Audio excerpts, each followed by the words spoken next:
You're listening to Econ to ICOM, thoughtful conversations with influential figures from economics and public life, exploring the economic issues they've shaped and the careers they've made. Here are your hosts, Paul Johnson and Michael Kell. In this episode, we talked to Dan Corry, who spent much of his career at the heart of government, but largely out of the public eye.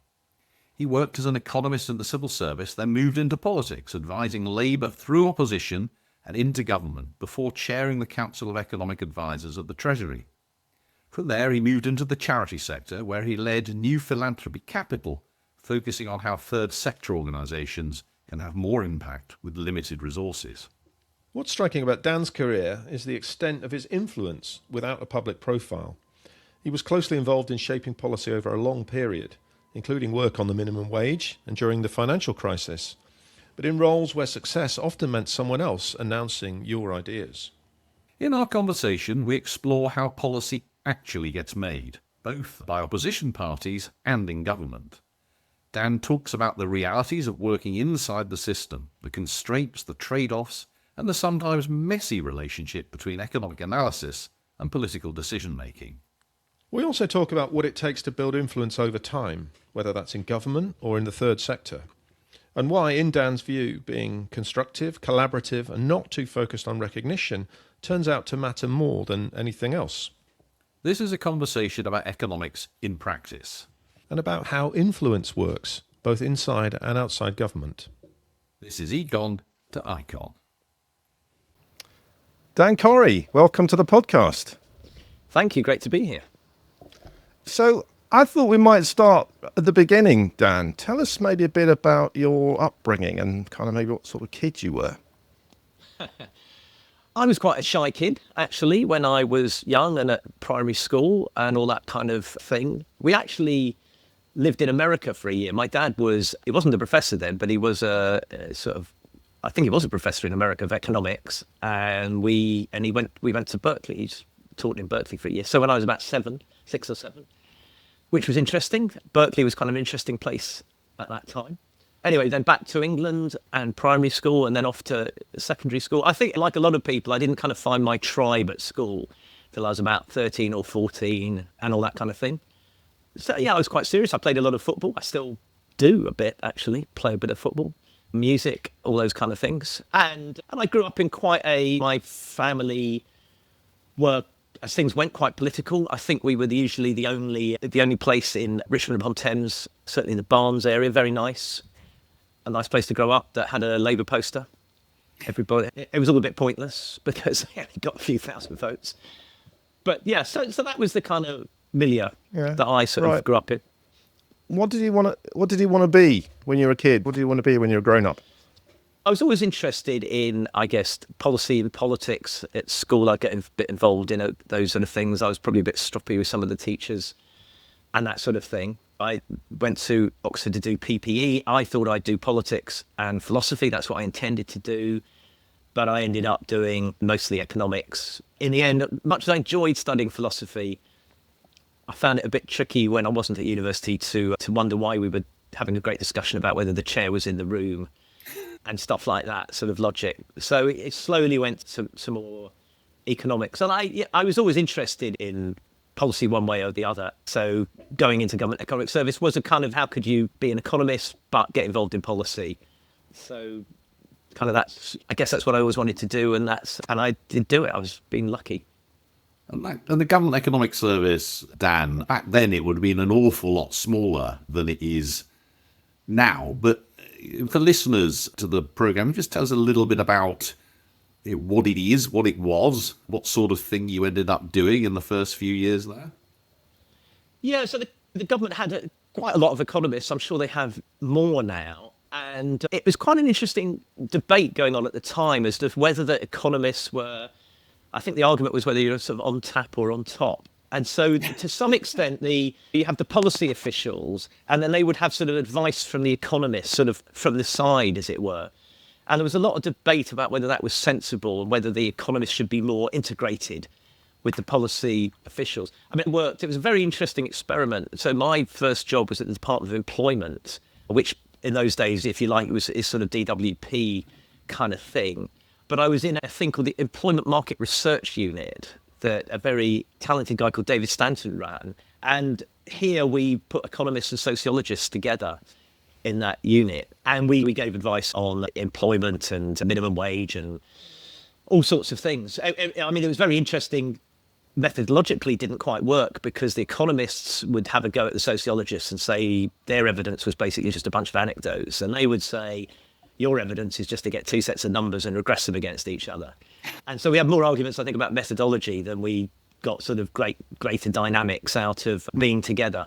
So that was a bit of a problem. But it was very interesting. And I learned a lot, work for some very interesting people. And then I went to the Treasury after a couple of years, and there the economists were much more powerful. And in fact, you were starting to get a debate where the non-economists were saying it's unfair that the economists can apply for our jobs and take our jobs and we can't take their jobs. So as you'd expect at the Treasury, economists were powerful in a way that we were sort of not so much at the Department of Employment, where we were a resource for the policy officials, if you like. Yes, it's interesting. We can have a debate about how powerful economists are at the Treasury nowadays, but the whole series of interesting issues there, Dan. I mean, not least the sort of demise of sociologists within the civil service, which I actually think is rather sad, because if there are thousands of economists and a small number of sociologists working generally in the social research profession, who I suspect probably don't have enough influence. But let's skip over that. What was it like working for a government? You've already made clear you're from a Labour family and a Labour supporter. As we'll come on to, you ended up working for the Labour Party, but this was the sort of height of Thatcherism. I mean, how does it feel as a civil servant, and where I presume that you were working on policies which, broadly speaking, you were not particularly sympathetic to? No, I mean, it was interesting, particularly by time in the Treasury, because the economists and officials that stayed, on the whole, were sort of slightly centre-left because they believed in public service, whereas the people who were a bit more sort of free market all went to double, triple their salary in the city or in PwC or whatever. So the people left behind sort of were doing it as I was doing it because they were elected government, and therefore we worked to what they wanted us to do and did it to the best of our ability, but didn't kind of sort of totally agree with it. So it was a slightly strange atmosphere. I think that's a general point, is who goes and works for the public sector. To some degree, it's because you believe in the public sector, particularly if you stay there after a few years rather than sort of bailing out and getting a much better salary and that sort of thing. I mean, interestingly, I recently did this review of environmental regulation for DEFRA, and one of the issues that came up there that a lot of stakeholders said is, who on earth do you think goes and works for Natural England or Environment Agency? People who basically think the world would be a better place if we didn't have any development. Why else would you work there? And I mean, it was interesting, but it was an interesting time in the Treasury. I mean, Nigel Lawson was the Chancellor. There were some fairly radical things going on. Those are the days when we used to have a kind of spending review every year. Some quite dramatic budgets around that time. So, I mean, it was all quite fascinating. And even though very carefully, I mean, as a civil servant, you're going to be very careful in your political activity, quite rightly. But I was doing the stuff you're allowed to do, which is some kind of local stuff. Interesting, I also got involved a little bit in a group called the Extra, which was the Labour Economic Strategies group, which was trying to get people who were interested in economics from the sort of centre-leftish point of view, who last thing they wanted to do was ever turn up to their local ward meeting to discuss motions and God knows what else. It was chaired by Meghna Desai, actually. It was an interesting group. So I did that. I felt that was okay. It wasn't public, etc., etc. But yeah, I mean, I've always been a great fan of the civil service. And in that period, I was actually on the national executive of the FDA, which is the senior civil servants trade union, defending civil servants and all the rest of it. But I think civil servants are impressive. And the idea that they're sort of biased towards one government or the other, I've never held with. I do know I experienced this in 97, there is a problem if you've had a government for, in that case, 18 years, and more recently 14 years. And naturally enough, civil servants have get into certain ways of thinking, because that's the way that the government of that time has thought. And it can be a bit tricky for them to to change if there's a change of government. But my experience is civil servants are desperate to try and help do what the government in the day wants. And that's what we did in the Treasury, and this is the second half of the 1980s, in quite radical times. But nonetheless, you decided to leave the Treasury in, I think, 1989, right? And join the Labour Party. Yeah, I mean, I didn't want to be a civil servant forever. And I kicked around in my mind about doing something different, not necessarily going to work for the Labour Party. I think I was offered a job in Walsall, economic development. I kind of fancied that, getting a bit more down to ground. Also one in Newcastle. So I was obviously looking around. And then a job came up. The Labour Party was creating a new little unit called the Labour Party Economic Secretariat. And I was notified by that, in the classic sort of world, which shows that equal ops is not really a great thing in politics. But my old tutor at Oxford had been advising the Labour Party leadership. So he knew this job was going, and I applied for it and got it, and left the Treasury at a time when I think Labour was about 20% behind in the polls, and I took a pay cut as well. So it was a slightly mad thing to do. It'd be great fun. And it was great fun. It's quite a shock going from the Treasury, where Treasury alone has loads of economists, to go to work for the opposition. There's kind of no infrastructure. I think it's not easy being in opposition for lots and lots of reasons, but one is you just don't have any resource, to be quite honest. So quite a shock. But you also have a lot of power. I mean, I used to do a sort of weekly thing for MPs in those days. I think you used to just photocopy it and give them out to them or something like that. Couldn't just email it to them.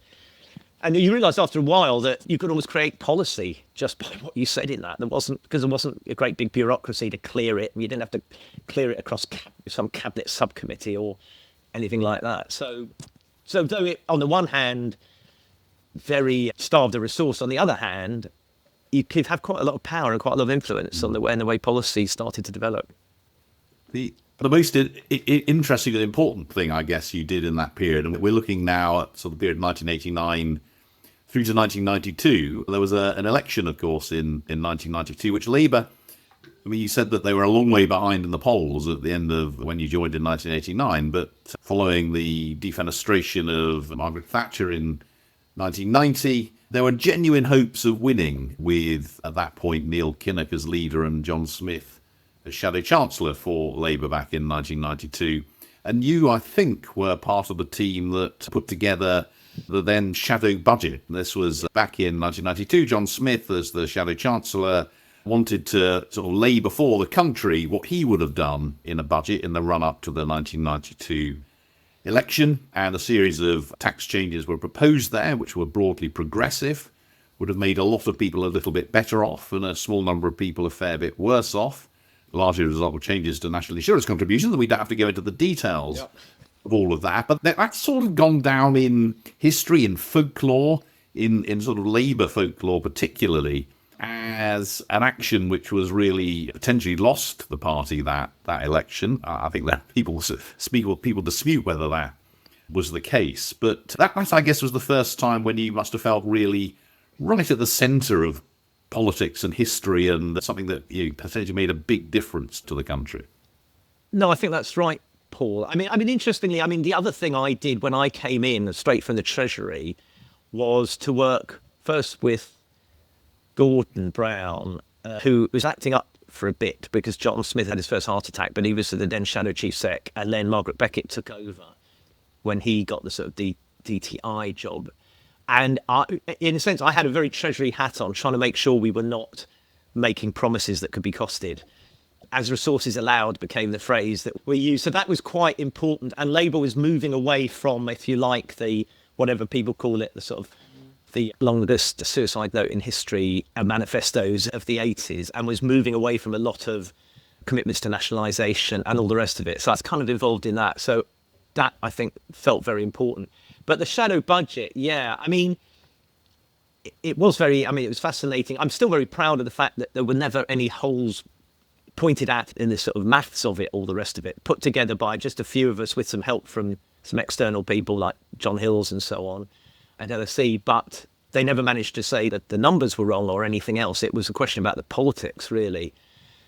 And I think I've written about this recently for the sort of Mile End Institute, but because it's even contested about how did it all come about. People's memories are different. But part of the problem that Labour had, and I think it had at the 2024 election, is how can it convince people that it's not going to stick up their taxes? Because that's always the accusation, particularly from the Conservatives, that whatever Labour government say, they'll stick up your taxes. And they'll stick them up on you, not just on the sort of wealthy or something. So in a sense, John Smith, the idea was that we'd say exactly what we're going to do, and then everybody could see it, and therefore people couldn't be scared. And I think two things happened. I mean, one was that Labour had got itself committed, for various reasons, to quite substantial increases in the pension, and I think in child benefit, and we had to find the money for that somehow. And then we had the national insurance increase, which did increase. Well, it was interesting. I think the Scottish members, if I remember rightly, of the Treasury team felt that it was only going to hit people who were on pretty big incomes, quite frankly. I remember the London members of the Treasury team said, hang on, but that's not an enormous salary in London. So there was that debate. But actually, I think looking back on it, because I wrote this thing recently, if it got attacked a bit by Anatol Koletsky, I remember that, a lot of press articles by Anatol. But in the end, after a day or two, the Conservatives didn't really attack the Channel budget. They just went back again to Labour will put up taxes by £1,000 per household if they win. They kind of ignored anything we said and just said Labour will put up taxes. They added up in the classic way. Labour's promises come up to whatever it was, 25, 35 billion, some nice number, which if you divided by the number of households got you £1,000 per household. And they went on the attack on that. And I think I say that was incredibly influential on Labour thinking then, because then in 97 there's a commitment not to put up all sorts of taxes. Same thing happens in 2024, which is problematic, I think, because the government has sort of closed off some of the avenues for tax increases that most people would say are the sensible ones and the decent revenue raising ones. But it's very hard for Labour to win elections unless it somehow reassures people it won't put up taxes. But after Labour lost the election, you kind of moved out of politics for a few years and you joined the world of think tanks, and you joined the Institute for Public Policy Research, I think, and you were there for 5 years. But actually, I want to jump ahead then to 1997, when Labour did win, of course, and you joined the government as a special advisor. So tell us, or for the benefit of some of our listeners, what is a special advisor? What did you do? Well, special advisor is a sort of political appointee. And in those days, each Secretary of State could have two special advisors. Typically, they have a policy person and a comms person, a press person. Although when I started off with Margaret Beckett, she wanted two economists, good old Margaret. And what they do, I mean, they can overtly do political stuff. They also sort of become with the department, they become another conduit for officials to understand what the Secretary of State wants, both upwards and downwards. They can liaise and do deals with other special advisors in other departments. I used to talk a lot, for instance, to Ed Balls in the Treasury, as well as to people like Jeff Norris in Number 10. So it's an interesting job. You get in a department, you work very closely with the Secretary of State. You see a lot of them. And I did it right through the first Labour term at the Department of Trade and Industry. I had 3 different Secretary of States. I stayed there, which is quite unusual, but I stayed there with Margaret Beckett, then Peter Mandelson, then Stephen Byers. And it's very interesting just seeing how their different working styles and how the civil service tried to adapt to it. I had to adapt to it. They had to adapt to it. But also other things I found fascinating. So if a Secretary of State had not liked some of the proposals the department would put forward, when they got a new Secretary of State, they put them forward again, see if they could get them through, which I don't think was very helpful, having me there saying, hang on, I can say to the Secretary of State, they tried this on your predecessor. I wouldn't buy it. So anyway, that's what special advisors do. You are hooked to your Secretary of State. If they lose their job or move department even, you lose your job instantly. And so it's quite brutal, to be honest. And so your career, your job depends on them sort of being in favour. You're trying to do your own stuff as well. And I always used to kind of get completely knackered and think, well, there's only 3 things here that really matter in the department, where we can change the world and/or everything can go wrong. And then it will always be something else that you hadn't been keeping an eye on that would leap up and cause trouble, and your Secretary of State would be in trouble or something. At DTI, of course, you'd get a sort of company suddenly into terrible trouble, and you'd have to drop everything to try and see whether you could rescue them or not rescue them or all that kind of thing. I mean, there's one, but I mean, you talked about the influence special advisors can have. And I guess that one of the things from that period of time that you're probably most proud of, certainly something which arguably has changed the world, is the introduction of the minimum wage and the low pay commission. And I think that's something you worked on for quite a while. You worked on it before the election. You made it happen afterwards. And this is supposed to be something of an economics podcast as well. So perhaps you could just tell us a bit about both the sort of the thinking that went behind that, the economic thinking and the political thinking, and your reflections on where we've got now. Yeah, no, it is. I mean, obviously something I'm very proud to have been involved in. I mean, it's interesting because I started off as an economist at the Department of Employment. And of course, if we were asked a PQ about bringing in a minimum wage, I think the standard answer was it would destroy 3 million jobs. And obviously, the sort of economics, the very simple economics is you put the price of something up and the demand for it goes down. And so you increase minimum wage and then you'll get job loss. And so it's interesting that then when I was at IPPR, I sort of ran a journal called New Economy for a while, which was kind of trying to get good economists to write sort of policy stuff.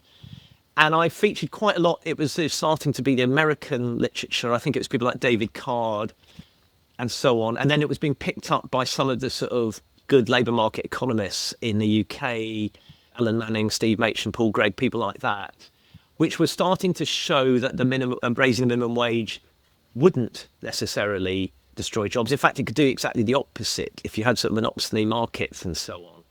I mean, there was also an issue, and I remember people like Henry Neuberger and low pay unit doing work on this, because part of the fear people had about why the minimum wage would lose jobs is that you increase wages at the bottom, but everyone would then restore differentials.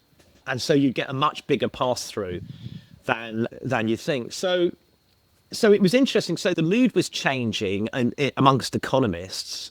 The Labour Party had been committed to a minimum wage for quite a long time, although that was a big change because if you go back many years, the trade unions were against it because they believed it undercut sort of free collective bargaining. And if you had minimum wages, why on earth would you want trade unions? So there was a big change there that Rodney Bickerstaff sort of led, really.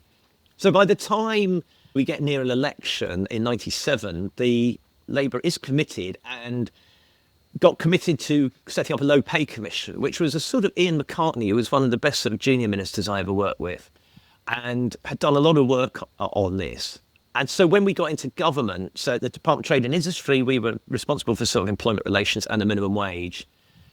And so we did set up the low pay commission. There was a lot of debate about who should chair it, but and also how it should be constructed. And in the end, it was constructed where you had sort of people from the CVI, people from the TUCs, people from small firms, some academics. And it was to come up with a recommendation. And I mean, it was an interesting phase. I mean, I was always very conscious of injecting a minimum wage into a country that didn't have one was a bit of a leap in the dark, whatever the theory said. And so my instinct was set it conservatively, get it in, and then once you've got it in, you can increase it. Because if you bring it in and it really does destroy jobs or something straight away, you've destroyed the idea of a minimum wage forever. So there was a bit of debate about that. And then over time, obviously, the minimum wage did get increased. I mean, extraordinary, really, that the Conservative Party sort of absolutely hoofed the minimum wage up. And we had the sort of living wage and all that kind of thing. So absolutely fascinating. I mean, when I was at Department of Employment, we were getting rid of the last wages councils. That's what Conservative governments were doing. I think we held on to the Agricultural Wages Council or something, but I think all the rest of them went. And now there's absolutely nobody saying minimum wage, terrible thing, get rid of it.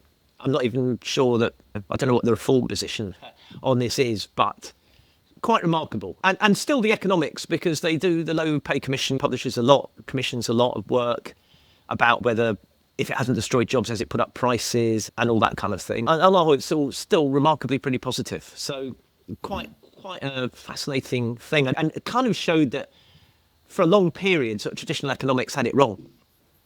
Yes, it's interesting, isn't it? But traditional economics was pushing in that direction, but there was quite a lot of work, as you were saying, in academic economics in the 10 more years before it was the minimum wage was introduced here, which really underpinned intellectually the introduction of the minimum wage. Yeah. So there was, as you say, serious economics going on in the US, at the LSE and elsewhere. We could spend the whole podcast talking about this, and I share your concerns about the extent to which we may be where we're going now, what we might be doing with the youth rate, the sense that this is far from maintaining differentials. Actually, we've had a real squeezing of differentials to some extent because of the minimum wage.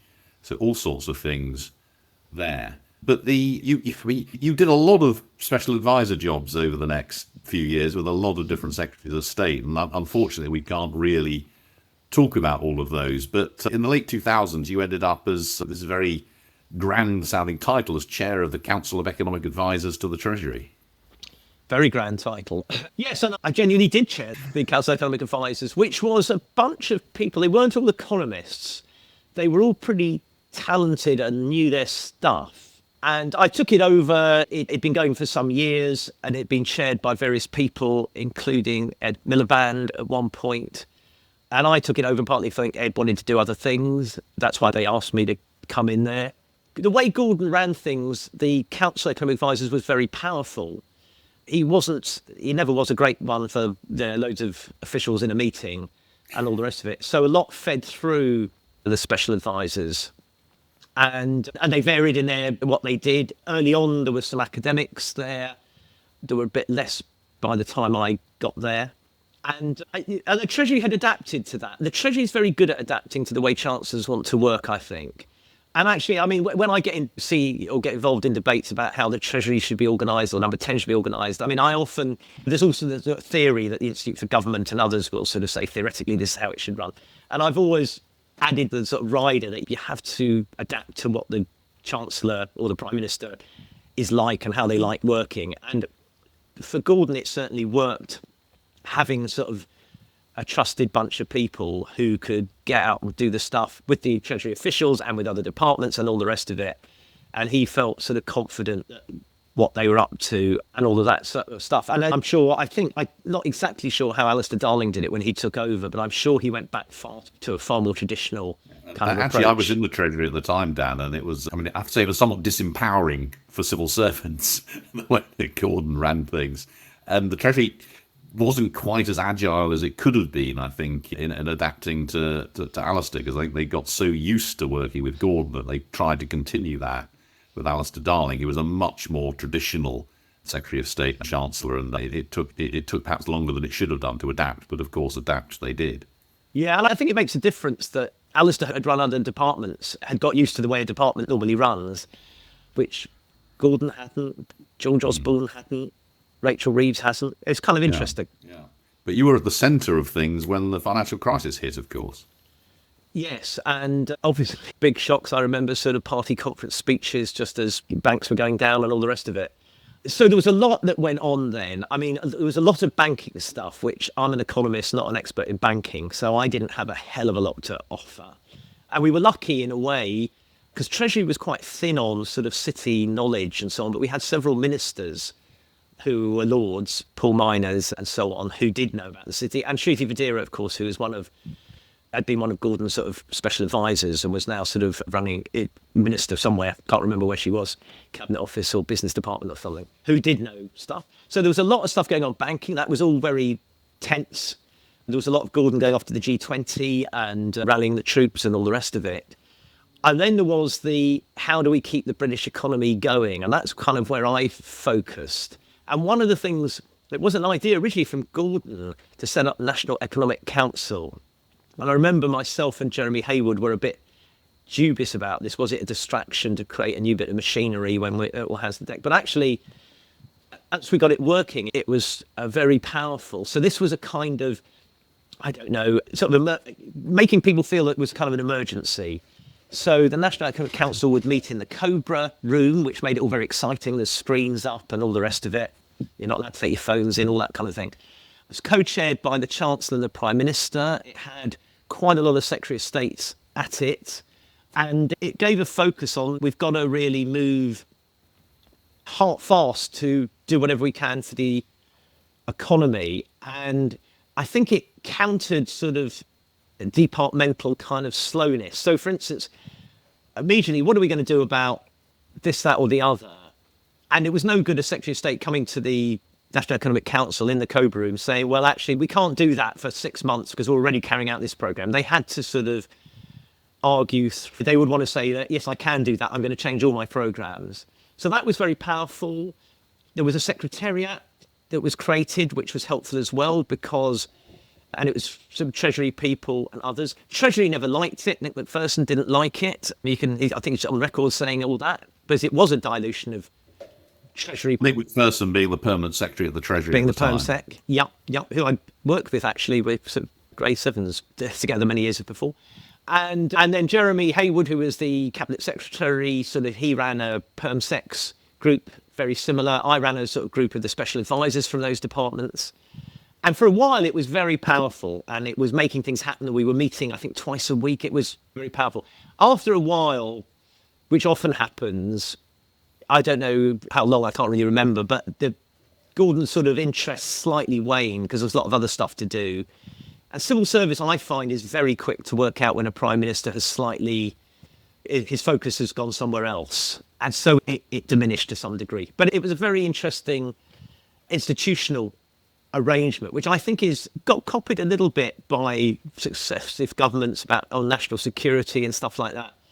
And there's still a case for something, I think, like that. There's a question about whether it can only work in a crisis or whether you could have something a bit more like that, and it was sort of semi-permanently. But yeah, it was a good innovation. It was a lot of work, but it did show that you could galvanise everyone and get them all to feel they're on the same side, because you get departmentalitis, you inevitably do, and secretaries of state feel they're out there sort of defending, advocating for their department and so forth, not for the government as a whole. So it was a very, again, interesting to see whether institutional change can lead to behavioural change that is positive. And I think in that case it did. Whether you can reproduce it at other times is a sort of matter of debate. So Dan, moving on to 2010, after Labour had lost the election, you at that point kind of moved out of politics, and I think you spent a little while working as a consultant, and then you joined the third sector. You became chief executive of an organisation called New Philanthropy Capital, where I think you spent a long time till quite recently. So tell us what New Philanthropy Capital is and what it does. I could never pronounce philanthropy either, Mike, which is why I tried to rename it as NPC. So we were founded actually in about 2001-2 by a bunch of people, including Gavin Davis. So you've had some economics. Gavin, big economist in the city, but had been a sort of advisor to the sort of 70s Labour government at one point. So, and it was very much about trying to make the sector more impactful and to think about its impact, and ultimately so that, if you like, I guess one of the ideas was, could philanthropists work out which were the good charities and the not so good charities and give their money to the good charities, and then you'd almost have a sort of market system where the sort of good charities would get bigger, the poor charities would sort of go to the wall. That was a vague idea. I mean, by the time I came in, I think, and the board was a bit different by then, but they'd all worked out that it was a lovely idea, but it was very difficult.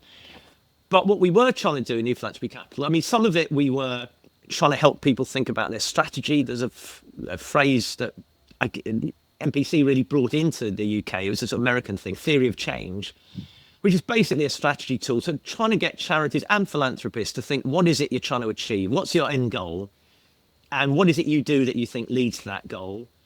And when you write that down, does it make any sense? Is there any evidence that doing X actually does lead to Y? And then can you then put some sort of metrics around it to get some understanding of whether, what you're doing is right? And then we would help people with measurements and evaluation and so on. And I think the big thing, I guess, I ended up feeling was that there's a lot of technical things, theories of change, how you do evaluation, how you do surveys before and after, all that kind of stuff. But it's also just a frame of mind, trying to get that into the world of the non-profit world, of the charitable world, that you should be thinking about your impact. It's not good enough to say, we work with prisoners, and here's Fred, he was a prisoner, and now he's running his own business. Therefore, QED, we are successful and we have impact. You've got to think about it much harder than that. And if you can get that mindset into charity boards, into chief execs, always asking that question. I mean, I sometimes used to put it to say that if you're in a private sector organisation and you're running 60 product lines, every month you'll be looking at which are the most profitable and the most non-profitable, and you'll switch resources out of the unprofitable into the profitable. And to some extent, a charity should be thinking in the same way. What is it we're doing that is actually creating impact? And should we be moving resources into those areas? Now, it's very difficult in the charity sector. The metrics are hard. You haven't got the data. Same in the public sector, actually. It can be very difficult. And there's lots of competing moral issues which go beyond just, this is better than this one. Charities often used to say to me, we know that this thing we do isn't very as good as this other thing we do, but this thing we do here, not very good. But for that group of people, we're the only people offering them anything at all. And therefore, we've got to keep doing it. Getting value, I can tell you, getting value for money into the sector is even harder. I mean, impact is one thing, but impact per pound is another. One thing we achieved, I mean, hopefully in my time there, we did get a lot more talk about that. Charities put out impact reports now. Some of them are quite dreadful, to be honest. They're not really about impact, but at least they're thinking about it. We've got the Charity Commission to think harder and have some more obligations on charities in their reporting to think about impact. And then one thing I'm very proud of, which was one of the problems charities have, is doing longitudinal follow-up, particularly if you're working with vulnerable people. Vulnerable people, on the whole, will not 2 years later, they won't have the same email or the phone number, and they certainly won't reply to your survey. But it's a lot of areas, government has a lot of the longitudinal data as administrative data. And so we started off looking at charities that work with prisoners, and if they've got the identifiers, so there's an issue, sometimes charities don't have enough identifier information, but if they do have enough identifier information and they have enough cases, then there's a thing called the Justice Data Lab, which we kind of encouraged to get set up and worked with them a lot. And basically it can longitudinally find out whether the prisoners you work with 2 years later, did they reoffend or not? And then it can state a control group, a quasi-control group, using what's known as propensity score matching. And it's not perfect. It doesn't count for motivation, of course, but it's a hell of a lot better than anything else that was around. And it's got more sophisticated over time. The people at Justice Data Lab have been very good. So they've added new data sets. You can see whether people were in employment or not, whether they were progressing in the jobs, whether they're reoffending. If they did reoffend, was less serious or not serious. They can put health data into it, which makes your control group better, etc., etc. So that's been very interesting, and remarkably, despite all the cuts, MOJ is still running it. And we had to go recently get an employment data lab set up, which is set up. There's some issues there about the control groups are more difficult there. But, you know, that's it's a general point, because these things, when they were set up, the Justice Data Labs, not only used by charities, it's used by public sector, the private sector. There's all this admin data following people longitudinally. Let's, for God's sake, use it and make it easier to use for all sorts of people. So that was a very definite and a hard thing that could be used. But the general point about trying to get charities to think about genuinely what difference are they making, what net impact they're making, which is it's sort of countercultural to the sector. But I hope we made some sort of progress in my time there. So that's very important work you're doing there, Dan. But I guess I'm curious about going from being in Cobra, number 10, responding to the financial crisis. It doesn't get more kind of mission impossible than that, right? In the economics and policy world, to running a charity. What was that like, that kind of going from the first to the second? Well, I mean, I had run a small think tank before. Now it's called New Local, which is all about local government. So I think the challenge of running an organisation, and as I say, Paul had many years running IFS, and although you're, as the sort of boss of these organisations, you're the front person, then you do a lot of the talking and the media and whatever, but you also have to run the place. And one of the nightmares we have in the charity sector, and I had an MPC, I ended up with about 50 staff, but very good staff, paid way below market rate. So that was keeping them interested, keeping them staying with you. And then you've got funding, charities, and we were the same, never have enough money. Charities classically don't have balance sheets. They all know as well that if you're trying to get donations or grants, if you have more than 6 months reserves, people will say, well, you don't need the money. Why are you just building it up? If you have less than 3 months, they'll say you're vulnerable and probably going to go bust, so we won't give you any money. So you have this sort of Goldilocks bit of reserves, but it's quite nerve-wracking not having many reserves. So it's a very different world. I mean, I would say, working in the charity sector, and I've just come off the board of St Mungo's, a homelessness charity, and I chair a charity called Carers Trust, which is about unpaid carers.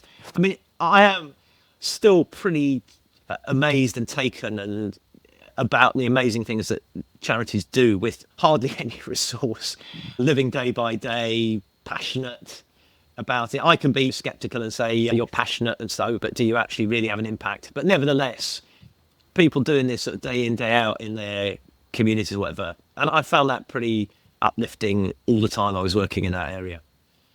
Yeah, and I can very much understand and relate to what you say about some of the issues, particularly around funding when it comes to think tank or charity. But it is interesting, isn't it, how successful charities are in what is a capitalist world, and you can get lots of very good people willing to, as you say, take less than the market rate in order to do interesting and important jobs. But we should probably start to draw this to a close. But we shouldn't really draw it to a close, Dan, without asking you to reflect on where we are at the moment. I mean, it's interesting. You have been over a long period of time, without being rude, not probably someone who few of our listeners have heard of, but someone who's actually been right at the centre of some of the biggest decisions the government has made, very influential person through that last Labour government. And indeed, you've been asked to, and you have done a review of environmental regulation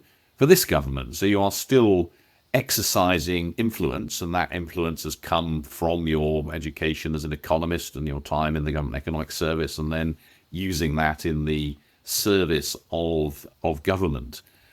We're now in a really difficult moment for this government, it seems. We're speaking in the autumn of 2025. The economy is struggling. There's lots of speculation about the troubles that Rachel Reeves might have at the budget towards the end of November. The government's hemmed in by some of the promises it's made on taxes, which, as we were talking about a little while ago, to some extent reflect the folk memory of that 1992 election, which I'm sure for a lot of our listeners will feel like ancient history, but doesn't feel like ancient history, I think, to those who in Labour who are trying to get elected. I mean, what's your reflection on problems of the economy at the moment, where the government has found itself, and what on earth it should do next?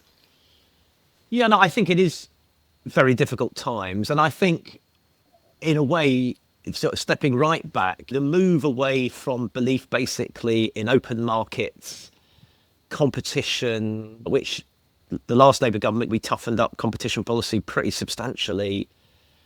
But a lot of those kind of things, and I guess faith in markets to some extent. I mean, a lot of that has gone, and obviously Donald Trump's part of that, but I guess it was happening anyway. And the sort of inequalities and the people who, if you like, economic progress, to the sense it was happening, people who felt they were being left behind. And I always remember, I think I nabbed it for a Stephen Byers speech once. I think it was some of the Clintonites used to go on about expanding the winner's circle. So there was always a kind of knowledge that the trouble with a lot of the policies, if you like, Clintonomics, which a lot of sort of new Labour economics was like, did potentially leave some people behind, and eventually they're coming up and taking their revenge, really, and you can understand why. I mean, obviously, as all economists know, the massive mystery is what the hell's happened to productivity since the financial crash, and what is going on, and how do we get it going again? Will it ever get going again? And then you have a problem at the moment, because most economists would say the answer is going to be investment of all sorts, actually, but which is difficult when you've got fiscal constraints. And so you've got this problem about short-term, long-term, which you always have. The fiscal rules have somehow turned into something. Yes, I was always very in favour of something like the OBR. I always thought it would help Labour governments, because Labour governments traditionally are trusted less by the markets than Conservative ones, and therefore having an OBR that was kind of saying, no, this is okay, is a good idea. Whether the exact whichever fiscal rules you have, which start to become also more important than whether the fiscal policy is sustainable, which is what really matters. And I've sometimes thought, and various people like John Porters and Simon and Lewis and so on have sort of played around with versions where, I guess, a bit more like a place like Germany or whatever. But, sometimes you have some wise people that say, yes, this borrowing is sensible when they're doing it for the right things. OBR sort of half do that. I think it is difficult. I think as well, having delved into the world of regulation, back into the world of regulation recently, because I wrote a lot of stuff about that in my time, the theories of regulation have got a bit lost as well. I mean, there was a time when people kind of knew what they were regulating, and economic regulation, and that's all gone a bit wrong. Water industry, perhaps the most extreme example.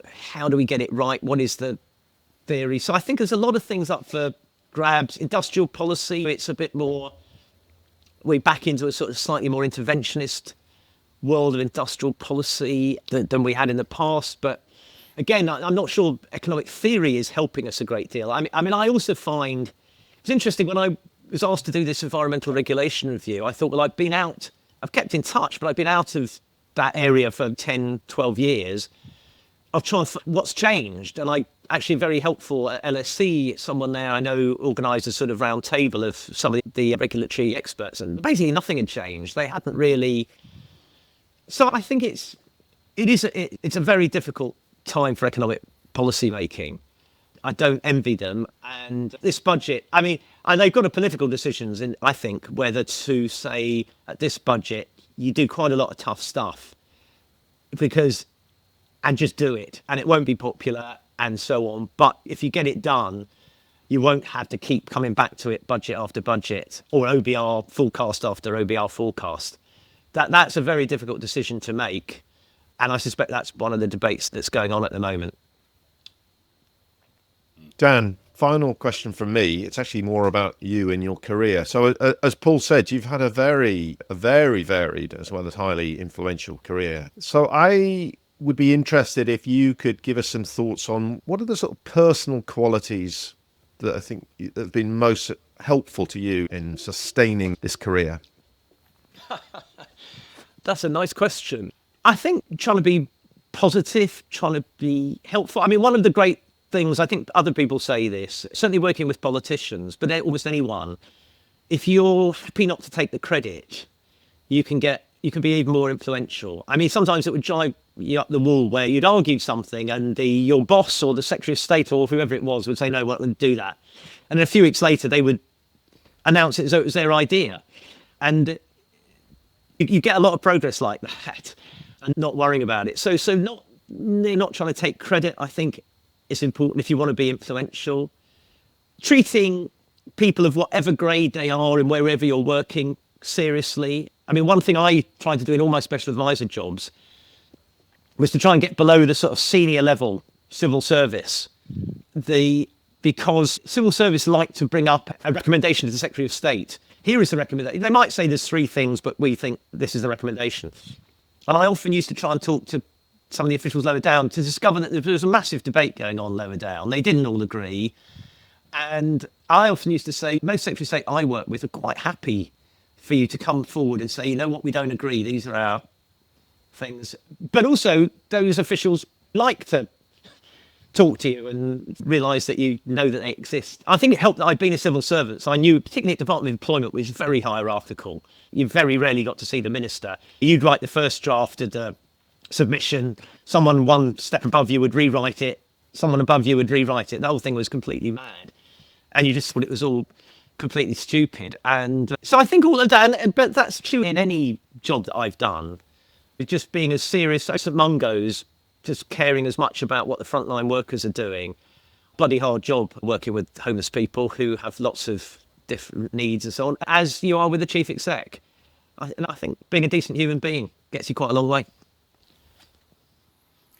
I couldn't agree more. And it's amazing in a way how many people sometimes leave that behind when they get into work, or particularly into a big bureaucracy. And one final reflection from me is that I think you can divide politicians in particular into 2 groups, those who behave as you've described and those who don't, and that stretches across the political spectrum in my experience, and in ways that you wouldn't necessarily see or expect from the outside. Agreed. Yeah, and my reflection is that it's not just true of the political world, right? And so often you hear about toxic people in the workplace who have created a lot of personal distress around them. They may well have succeeded in kind of conventional terms, but yeah, you remember to be a human being. Yes, absolutely. Good advice, especially for economists who are often accused of not being human beings. Yeah. Well, Dan, thank you very much indeed. It's been great talking with you. So thank you very much. Yeah, well, thank you, Dan. Thank you. Hi, thanks for joining us today. If the conversation got you thinking about your career or what might come next, then I offer one-to-one coaching. And you can find out more details on my website, michaelkellcoaching.com. And if you enjoyed the discussion about the economics, do obviously look at the website of my old organisation, the Institute for Fiscal Studies. But even more importantly, there are some excellent books recently written by me and others. Challenging Inequalities, which, as you can imagine, looks at the whole issue of inequality, and slightly older, but still very much in date, Follow the Money. So do have a look at those if you thought anything that you heard about the economics of what we're going through was of any interest. And do look out for the next series of Econ to Icon.